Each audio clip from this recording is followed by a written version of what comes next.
CBN Universidade, um programa dos alunos e profissionais de comunicação da Universidade Estadual da Paraíba.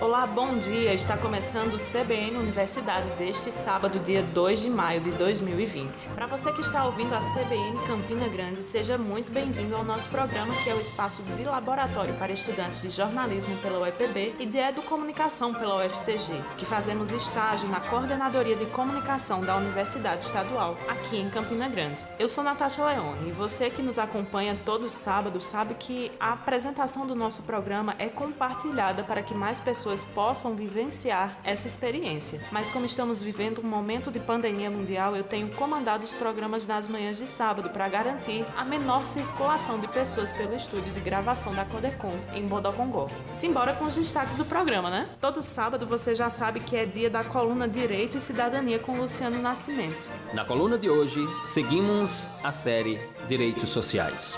Por aqui vamos falar sobre a antecipação da colação de grau para estudantes da área saúde pela UEPB, para que eles possam trabalhar no enfrentamento da Covid-19. E ainda o reitor da UEPB anuncia a possibilidade de realização de testes do novo coronavírus nos laboratórios da universidade. A novidade é que a UEPB está capacitada, está pronta para realizar até 800 testes para o Covid-19 a partir da próxima semana, desde que tenhamos os insumos necessários. Seguimos com o nosso diário de quarentena, que é o relato das experiências e expectativas dos nossos repórteres durante esse momento de isolamento social. E ainda conversamos com uma psicóloga e professora da UEPB sobre a pandemia do novo coronavírus e os efeitos emocionais nas pessoas. E trazemos também as dicas de português com o professor Edson Tavares. No quadro de hoje vamos ver que história é essa de testar positivo ou negativo para o novo coronavírus. E ainda tem informações sobre o livro publicado pelo Núcleo de Educação e Atenção em Saúde da UEPB. E uma reportagem sobre alongamento. Dicas de exercício para você se esticar sem sair de casa e garantir a saúde do corpo. Fica com a gente que o CBN Universidade está apenas começando.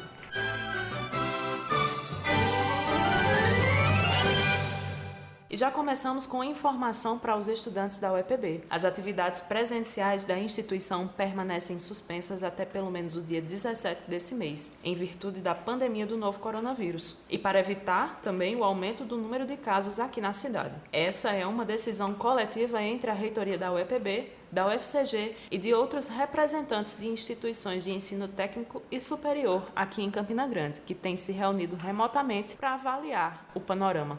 E um novo encontro online entre as instituições está marcado para a próxima sexta-feira, dia 8 de maio, às 10 horas da manhã, para saber se o dia 18 fica mantido para a retomada das aulas presenciais ou se será definida uma nova previsão para retorno das aulas. Para ficar informado sobre essas reuniões, além daqui do nosso programa aos sábados, você também pode acessar o site da UEPB, que tem atualização diária com notícias e informações para a comunidade acadêmica. Só reforçando, o link é o uepb.edu.br. Agora é hora do comentário do professor Luciano Nascimento. Direito e Cidadania. Na coluna de hoje seguimos a série e vamos para o quarto programa da série Direitos Sociais. Já falamos de educação, saúde, alimentação. E hoje falamos, portanto, sobre o trabalho como direito fundamental social, não direito do trabalho. Não falaremos aqui sobre legislação trabalhista, sobre direitos dos trabalhadores, sobre deveres, direitos e obrigações dos empregadores, enfim. Não trataremos aqui da relação capital e trabalho, mas trataremos aqui da relação do trabalho como um direito humano. E essa expressão trabalho, ela traduz um paradoxo, porque ela tem origem na Roma antiga pela palavra tripalio. O tripalho, portanto, era uma palavra e um instrumento que traduz sofrimento. Aqui está o paradoxo, portanto, da ideia do trabalho como direito humano. Mas essa palavra trabalho, ela passa a se submeter a um processo ininterrupto de reinvenção do seu próprio significado. Ou seja, os momentos históricos passam a determinar o sentido da palavra trabalho. É inequívoco que, a partir da Revolução Industrial, no século XVIII, na Inglaterra, nós temos uma aceleração da ressignificação da palavra trabalho, até atingirmos o que alguns teóricos hoje chamam de a Revolução Industrial 4.0, ou a Revolução Tecnológica, digamos assim. Ora, no campo do trabalho, os avanços no sentido de ressignificação da palavra são inequívocos.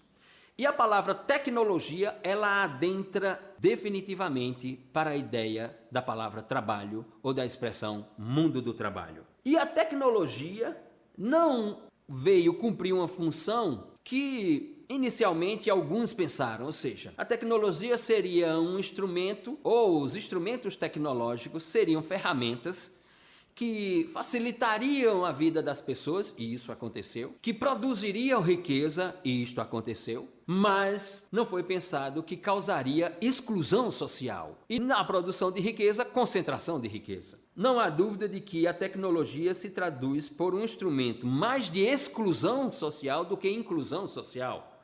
E no mundo do trabalho, essa relação inclusão e exclusão, então ela se torna bem mais transparente, como nós veremos nessa coluna de hoje. Ora, a palavra trabalho e tecnologia, a partir das revoluções, da Revolução Industrial e da Revolução Tecnológica, se transformaram em palavras que caminham ali paralelamente. Horas se conjugam, horas se separam, mas caminham paralelamente. O mundo do trabalho hoje, os dados aqui são do IBGE, datado de novembro de 2019, e vamos partir da ideia nacional do mundo do trabalho para a ideia internacional.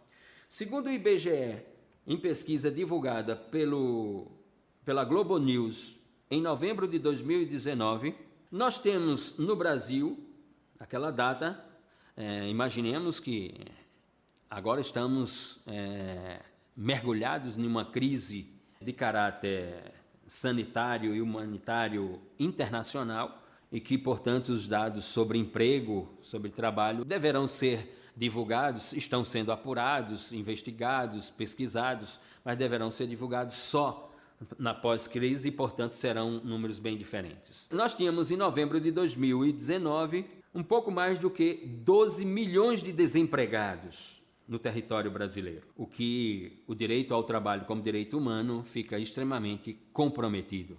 Tínhamos 38 milhões de trabalhadores informais, e aqui entra a ideia de tecnologia. Por exemplo, nós tínhamos 38 milhões de trabalhadores informais e milhões desses 38 na função de trabalhadores informais exercendo funções por aplicativos, ou seja, sem direitos trabalhistas, sem garantias de seguridade social, de previdência social, etc. E dentro desses 38 milhões de informais, temos aí pequenos empreendedores, micro e pequenos empreendedores na informalidade. Temos 28 milhões subutilizados, ou seja, pessoas que ganham a vida utilizar uma linguagem extremamente popular aqui, fazendo um bico ali, um bico acolá, para ter alguma renda para a sua sobrevivência. O número de pessoas nessa condição de subutilizados era de 28 milhões. No setor privado com carteira assinada, nós tínhamos 38 milhões de pessoas. Veja, no setor privado, com todas as garantias trabalhistas, previdenciárias, nós tínhamos 38 milhões de pessoas. E, por outro lado, 12 milhões de desempregados e 38 milhões de empregados informais e 28 milhões de subempregados. Esses eram, em novembro de 2019, os dados sobre o emprego no Brasil, sobre o trabalho no Brasil. Veja como o trabalho na qualidade ou na categoria de direito humano está extremamente débil, extremamente vulnerável, sem falar da sua não efetividade. Portanto, o avanço ou os avanços tecnológicos provocaram mais exclusão social do que inclusão social. Nós chegamos a ter nesse país, por exemplo, mais de 200 milhões de smartphones, mas temos milhões e milhões de desempregados. Ou seja, os smartphones constroem inclusão social formal do ponto de vista da produção da comunicação, da informação, da linguagem, mas não constrói inclusão material. No âmbito internacional, a Organização Internacional do Trabalho, a OIT, divulgou dados em janeiro de 2020 e os dados são aterrorizantes na ordem internacional. Segundo a OIT, em janeiro de 2020 tínhamos 190 milhões de desempregados pelo mundo. Tínhamos 380 milhões subempregados pelo mundo. Tínhamos um número inacreditável de 120 milhões de pessoas que deixaram de procurar emprego depois de 2 anos à procura de um posto de trabalho. E como não encontraram, deixaram de procurar emprego. E o número é de 120 milhões de pessoas no mundo. E as perspectivas, melhor dizendo, as perspectivas colocadas pela Organização Internacional do Trabalho em janeiro de 2020 é de que em 2020 nós teríamos um crescimento de 2,5 milhões de pessoas desempregadas no mundo. Ou seja, se fizermos aqui um cálculo entre pessoas desempregadas, pessoas subempregadas e pessoas que deixaram de procurar emprego, nós temos aí cerca de 800 milhões de pessoas que não têm um posto de trabalho para garantir a sua sobrevivência no planeta. Obrigada, Luciano, e até o próximo sábado. E agora vamos para a nossa primeira pausa aqui no CBN Universidade. Depois do intervalo, a gente fala sobre as ações da UEPB para o enfrentamento da Covid-19. Também tem as dicas de português do professor Edson Tavares. A gente volta rapidinho. CBN Universidade, na CBN Campina Grande. Voltamos com o CBN Universidade deste sábado e já com notícias sobre as iniciativas da UEPB em combate à pandemia do novo coronavírus. Todo sábado a gente vem destacando a política de distanciamento social adotada pela UEPB, os projetos desenvolvidos e executados pelo NUTS, o apoio psicológico para profissionais da saúde e entre outras ações. E o reitor Rangel Júnior anunciou que a universidade pode colaborar também fazendo testes para diagnósticos da Covid-19 nos laboratórios da instituição. Nossa produção conversou com o reitor da UEPB e a gente vai ouvir agora o que ele falou sobre esse assunto. A novidade agora é que a UEPB está capacitada, está pronta para realizar até 800 testes para o Covid-19 a partir da próxima semana, desde que tenhamos os insumos necessários.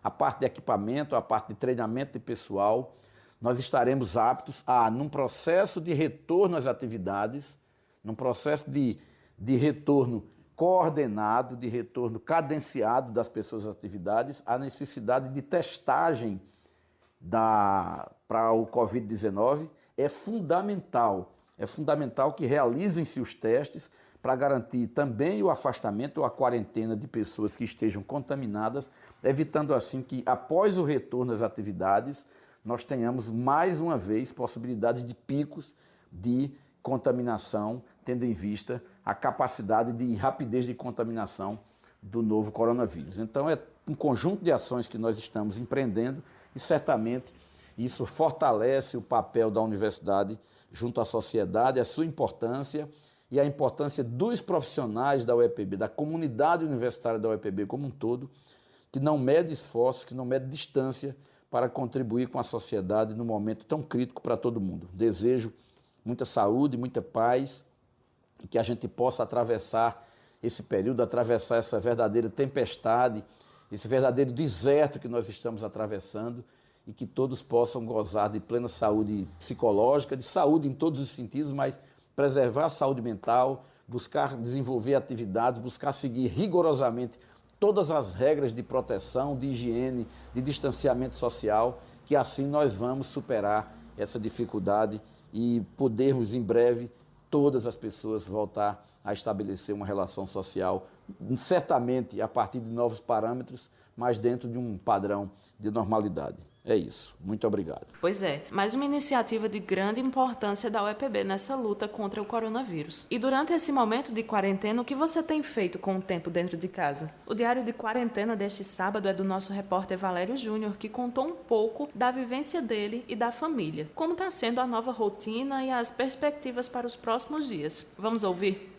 Oi, bom dia. Me chamo Valério Júnior, eu tenho 23 anos, sou estudante de jornalismo da UEPB. Eu estou no último período do curso e esse momento de quarentena, por conta da pandemia do novo coronavírus, causou muitas mudanças na minha vida e da minha família. Eu não era uma pessoa caseira, gostava de estar sempre em algum lugar, seja na universidade, no shopping, na academia. Às vezes eu passava horas dando voltas em ônibus só por gostar de ver paisagens, o mundo à minha volta. Em casa eu passei a me concentrar mais em meus estudos, na produção do meu TCC e encontrei outros hobbies, como por exemplo um bem diferente que é estudar o clima, falar de nuvens, falar de a situação do clima no mundo.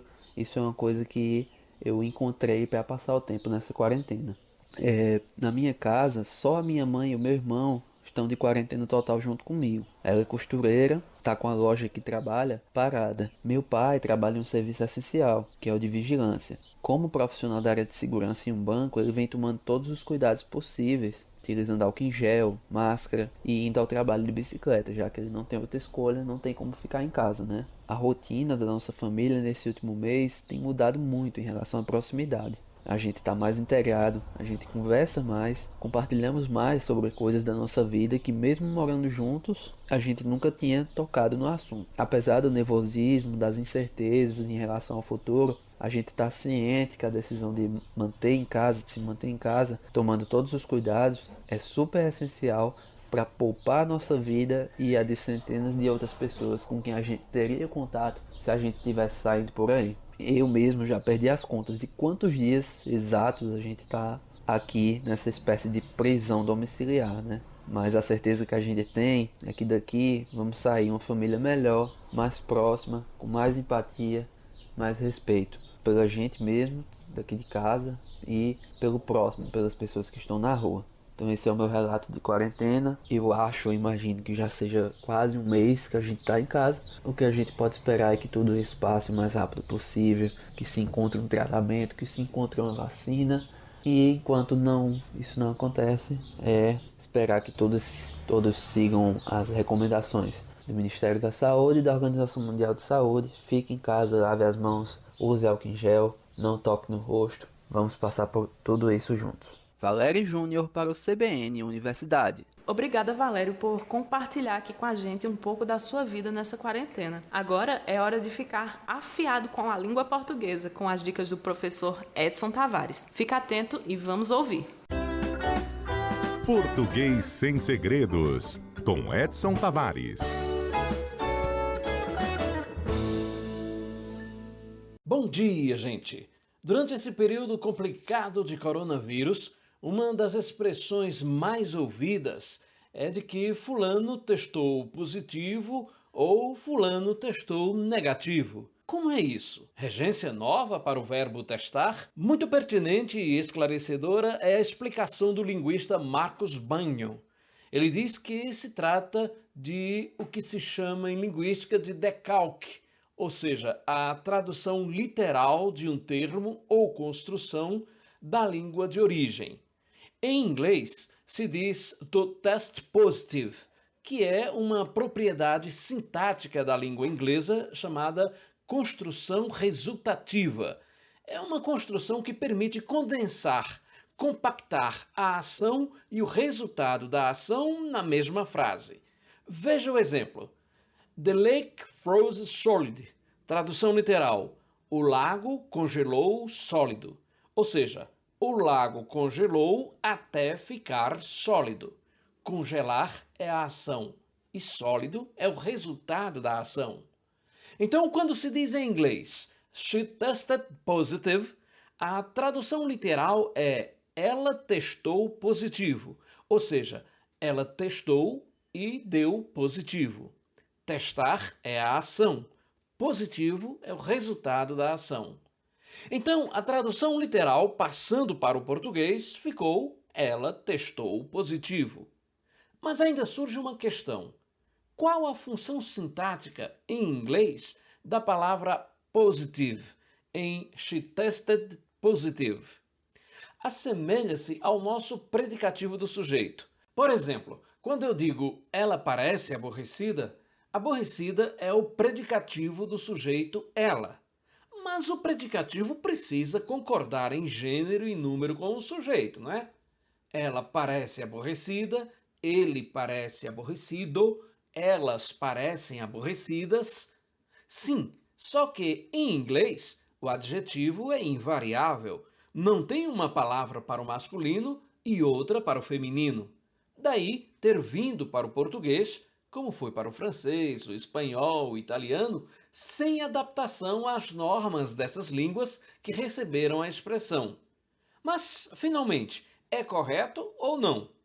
Bynum ressalta que não é função do linguista classificar o fenômeno linguístico como correto ou incorreto, bonito ou feio, mas de procurar explicar como ele se dá.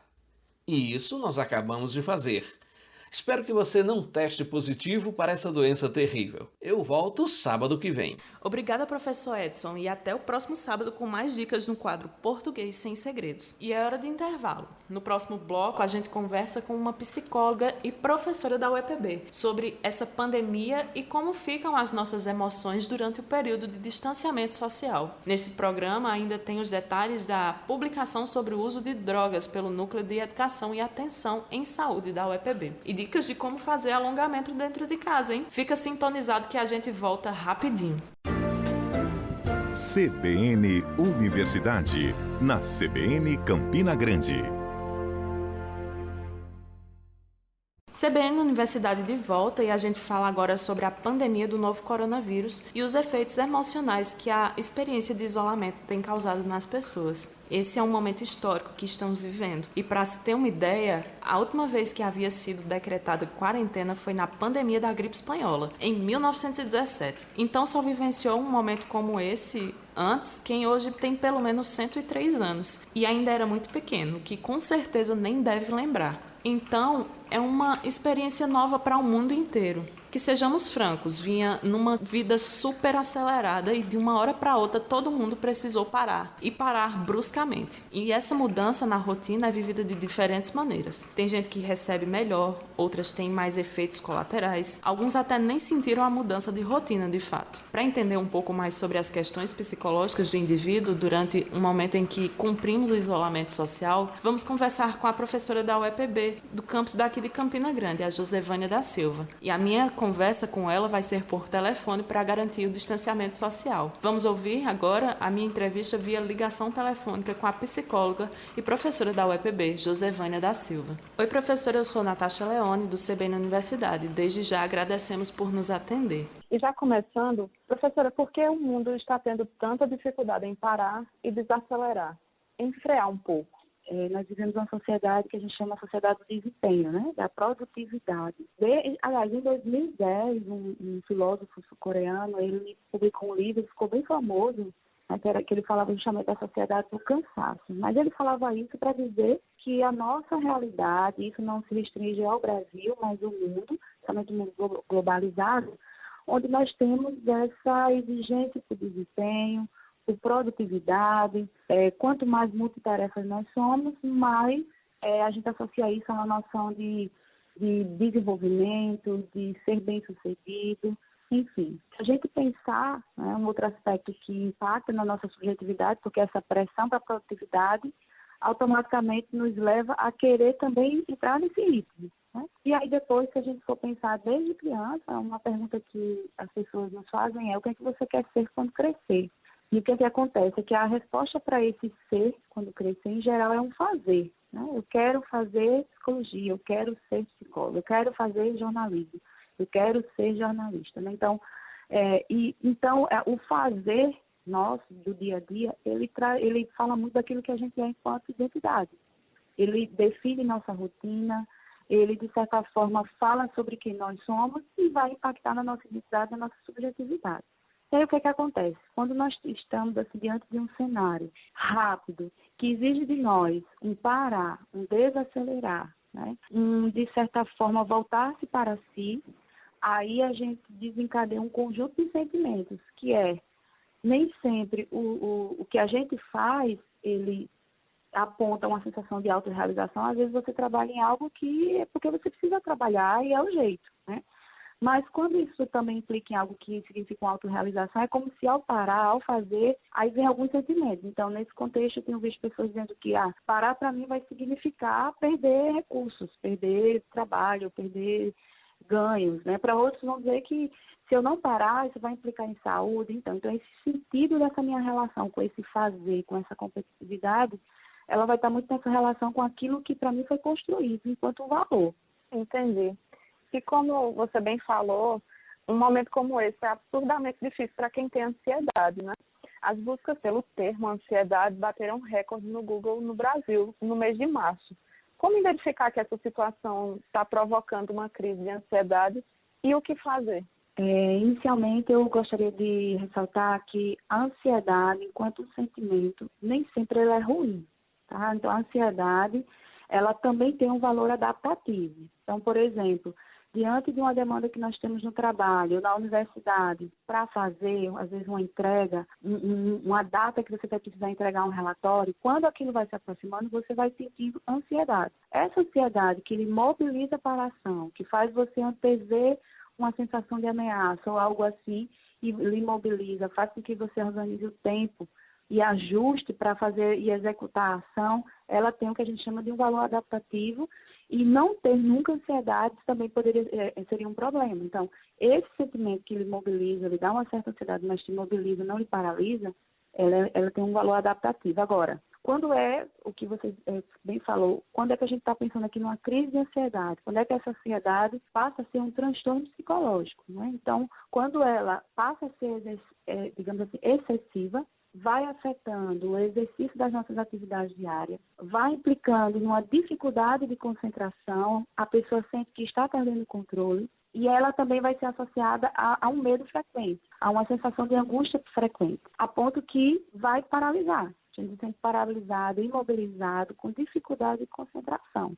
Então, esse nível de ansiedade, quando a gente perceber esses sintomas aí a gente já começa a falar de um transtorno de humor, que na realidade nossa, brasileira, o Brasil é o país com o maior número de pessoas com transtornos, e eu estou falando realmente do transtorno de humor, ansiedade, é o país com o maior número de pessoas, cerca de 10% da população sofre, digamos, com esse transtorno, o que dá aproximadamente 18,6 milhões de pessoas. Só no Brasil sofrendo de ansiedade, e desse percentual, a maioria das pessoas são mulheres também, né? E aí, o que fazer diante disso, né? O que fazer diante desses sentimentos que a gente começa a perceber com frequência? Então, uma primeira coisa importante é você assumir que está sentindo isso.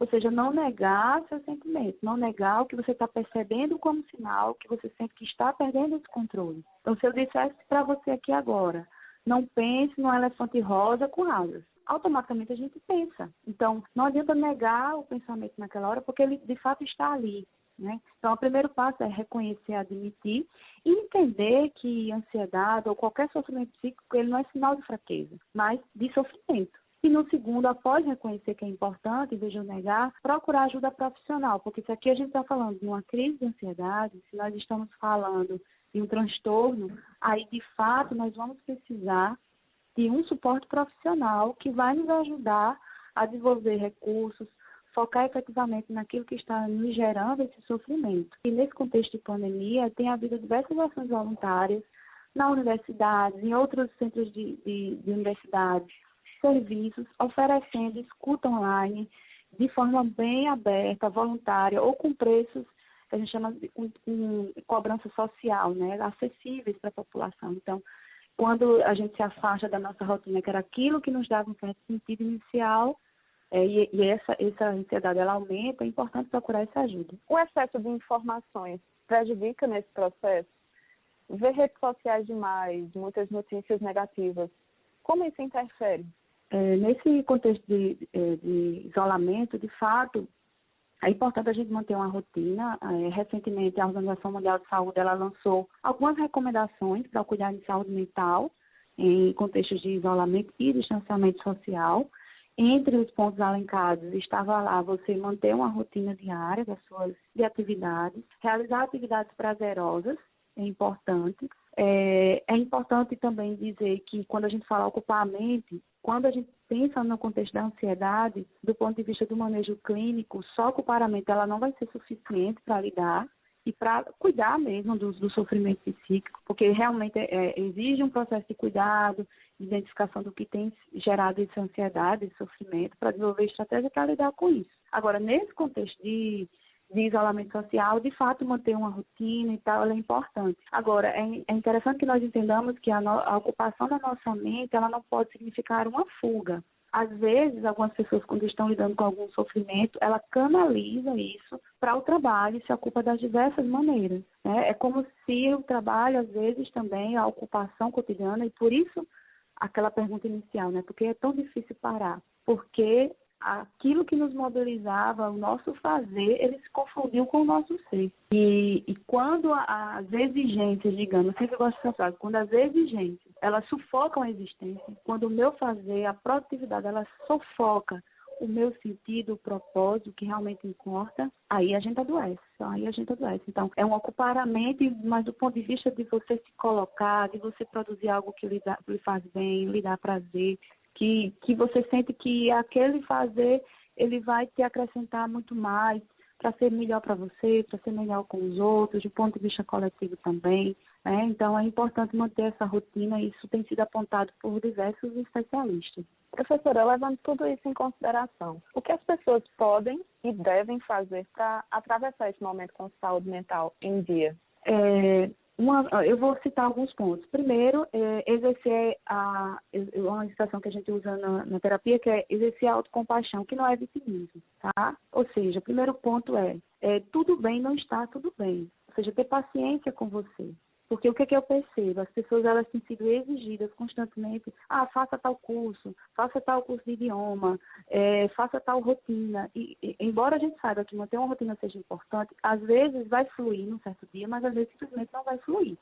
Então, é preciso que a gente entenda também nossos limites, pela própria dinâmica do contexto familiar que nós, assim, estaremos inseridos, né?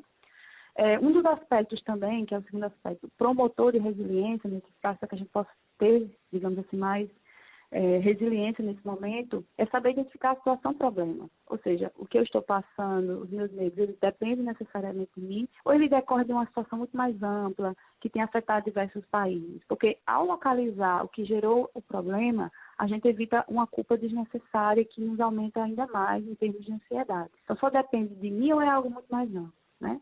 Terceiro ponto, né? Procure ajuda, tente interagir com as pessoas, ligue, escute a voz. Nós precisamos ver as pessoas, sentimos falta da voz. Então, nesse momento, ajuda muito, faz bem para a saúde mental, ligar, falar, principalmente os idosos, eu destacaria, isso é muito importante. Reduza também o excesso de leituras excessivas, né? Que a gente está o tempo inteiro procurando saber informação, que na verdade vai gerar o que a gente chama de ansiedade de informação. E o excesso de informação nem sempre ele gera conhecimento. Então procure também informações só em fontes confiáveis. No caso das pessoas que lidam com ansiedade, que sofrem de ansiedade, a dica que eu dou é procure evitar saber de informações no fim do dia. Tem que fazer isso no início da manhã. Quanto mais distante do horário de dormir, melhor, para que esses pensamentos negativos eles não sejam potencializados à noite. Então, reserve um único horário do dia, pela manhã, leia as principais notícias e depois evite estar olhando ou estar em rede social, porque isso vai impactar a nossa autoestima também, né? E ter cuidado também com o uso excessivo de álcool e substâncias, né? E manter uma alimentação, se possível, adequada, sono e exercícios físicos. Outra coisa, é importante também identificar os sinais de alerta que as outras pessoas que convivem conosco podem dar de que estão passando por algum problema, não é? Como perceber? Como a gente identifica isso? Sim, é muito importante identificar esses sinais e alguns sinais podem indicar que a pessoa está sofrendo, né, com ansiedade, enfim. Você vai perceber, isso a gente pode identificar através da fala, né? Um pensamento acelerado, cíclico e muitas vezes catastróficos, além do que efetivamente a gente identifica como concreto. Também é possível, pessoas que estão sofrendo com ansiedade, um choro frequente, sem uma razão aparente, porque é como se fossem pensamentos diversos e ela não consegue identificar uma causa assim, inicial, uma sensação de tristeza e desânimo, e dificuldade para se concentrar em coisas simples, ou a canalizar essa ansiedade para uso excessivo de álcool, por exemplo, né? Tem pessoas que parece que só têm conseguido dormir se tomaram álcool ou outras substâncias, né? Às vezes medicamento, inclusive. Então, ficar atento a esses sinais é algo importante. Se você é alguém que está próximo, pode ajudar, até para conversar sobre isso, ser essa pessoa onde ela pode falar sobre isso e ajudar também a procurar uma ajuda profissional. Professora, muito obrigada por abrir esse espaço para conversar com a gente do CBN Universidade e trazer um pouco mais de informação para os nossos ouvintes. Eu é que agradeço, Natasha, pelo convite. O CBN Universidade volta já já. CBN Universidade, na CBN Campina Grande.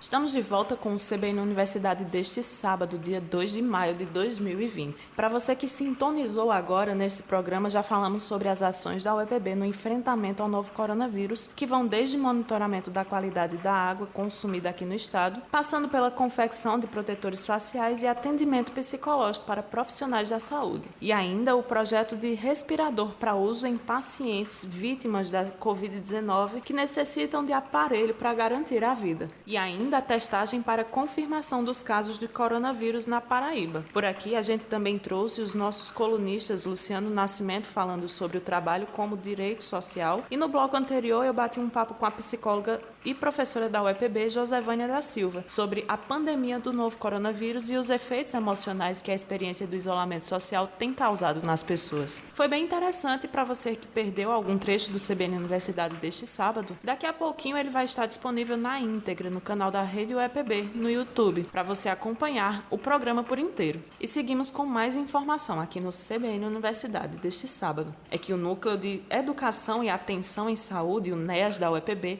publicou o livro Dinâmica do Uso de Drogas no Ciclo Vital. A obra é resultado do trabalho desenvolvido no Programa de Educação e Prevenção ao Uso de Álcool e do Grupo de Estudos e Pesquisas em Saúde, Doenças e Direitos Sociais da UEPB. O livro foi publicado pela editora CRV, tanto na versão física quanto na online para download. E durante esse momento de quarentena, o edital só está disponível para compra através da internet. A equipe que produziu o material ainda está sem data definida para o lançamento presencial da obra. Mas a nossa produção entrou em contato com a professora Clésia Pachu, que é coordenadora do NEAS da UEPB, e ela falou um pouco sobre esse novo trabalho do núcleo. Vamos ouvir. A iniciativa do Núcleo de Educação e Atenção em Saúde, que trabalha exatamente com a questão da dependência química e a saúde do trabalhador, nós tivemos a ideia, então, de lançar o livro, né, Uso de Drogas no Ciclo Vital. Né?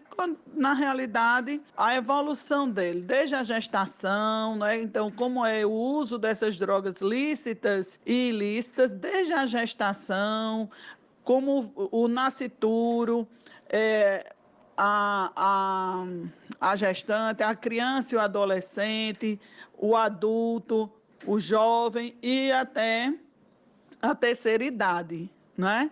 E aí a gente apresenta no final uma política pública, que é a política do consultório farmacêutico, que é importantíssimo, né, esse acompanhamento do profissional em todas essas fases, né? E também toda a vida do indivíduo. Então, como é esse uso de drogas? Como é que ele afeta a vida dos indivíduos desde a gestação até a terceira idade? Então, é um trabalho que ele envolve 22 membros NEAS, e para a gente é uma satisfação imensa, uma luta, não é, para a gente estar hoje lançando esse livro no momento, inclusive, como este, né? Que na realidade a gente está sem nossas atividades normalizadas, sem o nosso público, com dificuldade para atendimento. Então, a gente tem justamente o trabalho, o fruto, né? Estamos colhendo o fruto de trabalhos de anos anteriores.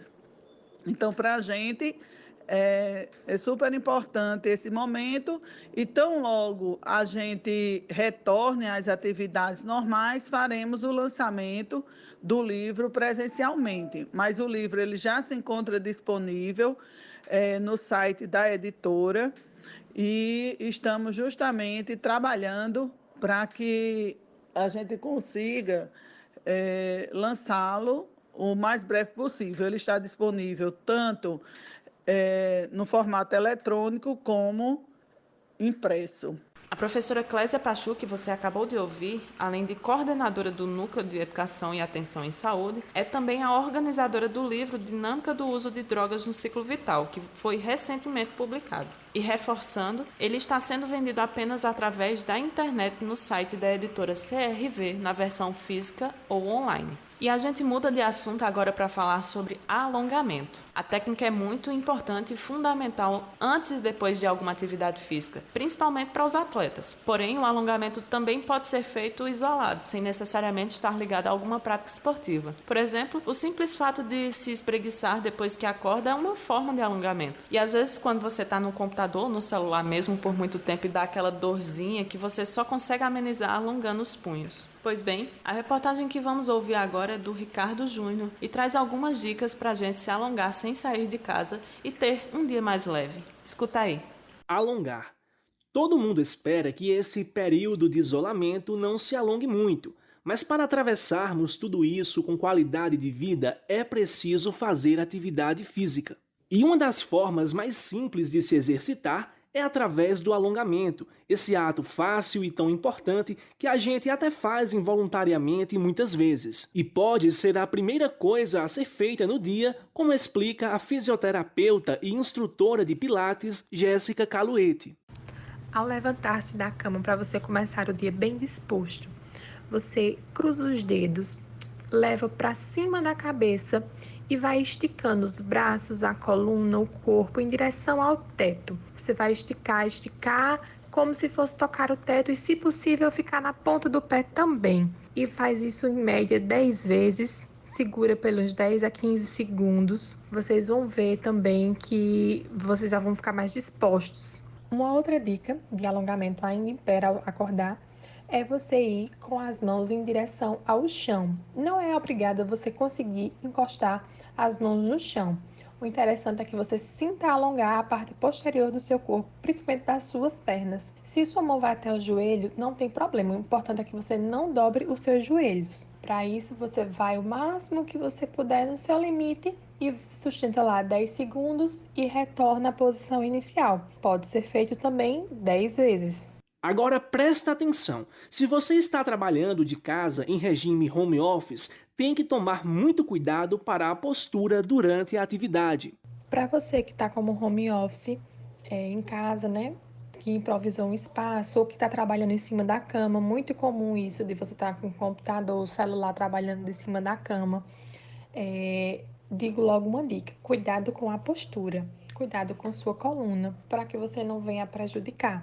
Tente encontrar uma cadeira confortável, se for computador, coloca numa mesa, senta numa cadeira que você fique numa posição correta, com os pés apoiados no chão, a coluna retinha. Se for possível, coloque, se sentir incomodado, coloca uma almofada na coluna ou então no assento. Ache uma posição confortável, pois senão sua coluna vai reclamar, principalmente à noite, quando você terminar o expediente. E outra coisa importante é lembrar sempre de dar pausas no trabalho para se movimentar, como orienta a fisioterapeuta. No intervalo de 1 a 2 horas, você levanta um pouquinho, faz um alongamento, se movimenta, ativa essa circulação, dá uma circulada nos ombros, uma circulada no pescoço.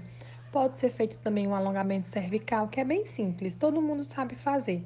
Aqueles que você coloca a mão, puxa a cabeça para um lado, segura 15 segundos. Do mesmo jeito, faz do outro lado, põe a mão na cabeça, perto da orelha, puxa para o outro lado, mais 15 segundos. Se você está digitando muito do trabalho no computador e está começando a sentir incômodo, pode estar relacionado também à postura e pode estar relacionado também à questão de estar digitando mais. Então, você faz alongamentos diários, várias vezes ao dia, do seu punho. Bem simples. Você vai pegar uma mão, colocar sobre a outra, encaixa todos os dedinhos, tá? E vai fazer o movimento para baixo, para cima, para um lado e para o outro. E vai fechar o punho depois e vai fazer circulação nesse punho para aliviar um pouquinho a tensão. O principal objetivo dessas pausas é evitar dores e lesões. Então, essas são as dicas. Agora é com você. Fique em casa, com saúde e com alongamento em dia. Ricardo Júnior para o CBN Universidade. Obrigada, Ricardo Júnior. E só uma informação rapidinha. Em cumprimento à medida provisória 934, que fala sobre a possibilidade de antecipação de formação de profissionais da saúde em virtude da pandemia, a administração central da UEPB abriu para que os alunos dos cursos de farmácia, fisioterapia e enfermagem da instituição pudessem solicitar a antecipação. De acordo com a portaria da UEPB, pode solicitar o processo os estudantes que conseguiram concluir com êxito pelo menos 75% da carga horária dos estágios supervisionados obrigatórios dos cursos e que cursaram todos os componentes curriculares obrigatórios ou eletivos. No caso, faltando apenas 25% do tempo de estágio e o trabalho de conclusão de curso, que deve ser apresentado dentro do prazo de suspensão das aulas. E esse afinamento vai ser feito entre os alunos e a coordenação do curso correspondente, junto com os orientadores. A solicitação deve ser feita através de e-mail. Para os concluintes de farmácia é o coordenação.farmácia.uepb@gmail.com. O e-mail para os estudantes de fisioterapia é o coordenaçãofisioterapia.uepb@gmail.com. E, por fim, os alunos de enfermagem podem enviar a solicitação para o sec_denf@ccbs.uepb.edu.br. O DENF, que é o Departamento de Enfermagem. Essa medida é justamente para garantir que os novos profissionais também possam atuar no combate da Covid-19 e contribuir com a saúde mundial. E para você que não é da área de saúde e tem a possibilidade de ficar em casa, fique e contribua com o não crescimento dos casos da doença aqui na cidade. #Fique em casa. E assim a gente encerra o CBN Universidade deste sábado. O programa teve a apresentação minha, Natasha Leone. O CBN Universidade tem a produção dos estudantes de jornalismo e de educomunicação que fazem estágio na Coordenadoria de Comunicação da UEPB. A supervisão e edição é da Coordenadoria de Comunicação da UEPB. A edição e finalização é de Apolo Ricarte e Jorgito. A direção de Hipólito Lucena. E se você perdeu algum trechinho do nosso programa, pode ouvir na hora que você quiser, através do canal Rede UEPB no YouTube. Daqui a pouquinho o CBN Universidade já está disponível na íntegra para você ficar por dentro do que rolou no nosso programa. CBN Universidade é fruto de uma parceria entre a Rádio CBN Campina Grande e a Universidade Estadual da Paraíba. Agora você continua com a programação da CBN Campina Grande, que tem muita informação para você. Voltamos sábado que vem. Até lá! CBN Universidade, na CBN Campina Grande.